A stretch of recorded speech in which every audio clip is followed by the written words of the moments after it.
এই মুহূর্তে নজর রাখবো বীরভূমের দিকে। বীরভূমের রাজনগরে শ্রীকৃষ্ণের সলিল বিহার অনুষ্ঠান। দেখছেন বাংলা MM নিউজের পর্দায়।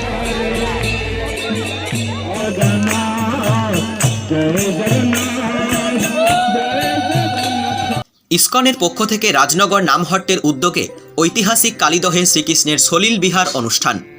প্রতি বছরের মতো এবছরও আন্তর্জাতিক কৃষ্ণ ভাবনামৃত সংঘ তথা ইসকনের পক্ষ থেকে এবং রাজনগর নামহট্টের উদ্যোগে শ্রীকৃষ্ণের সলিল বিহার অনুষ্ঠান আয়োজিত হয়। এই উপলক্ষে রাজনগরের ঐতিহাসিক কালীদহ পুকুরে এবারও ধর্মীয় আচার রীতি মেনে নিষ্ঠা সহকারে শ্রী জগন্নাথ, বলরাম ও সুভদ্রা মহারানীর নৌকা বিহার অনুষ্ঠিত হয়। অনুষ্ঠানে অসংখ্য ভক্তের সমাগম ঘটে। নৃত্যগীতের মাধ্যমে এদিন আনন্দ উপভোগ করেন সকলে। স্থানীয় কয়েকজন ভক্তের বক্তব্য, এদিন উক্ত ধর্মীয় অনুষ্ঠান কর্মসূচিতে বিভিন্ন স্থানে ভক্তরা যোগদান করেন, ভগবানের প্রীতিবিধান ও আনন্দ লাভ করেন। সুষ্ঠুভাবে এদিন যাবতীয় আয়োজন সম্পন্ন হয়েছে বলে জানান আয়োজকরা। বীরভূমের রাজনগর থেকে মোহাম্মদ শফিউল আলম, সাগর বাউরি ও বিপিন পালের রিপোর্ট, বাংলা MM নিউজ।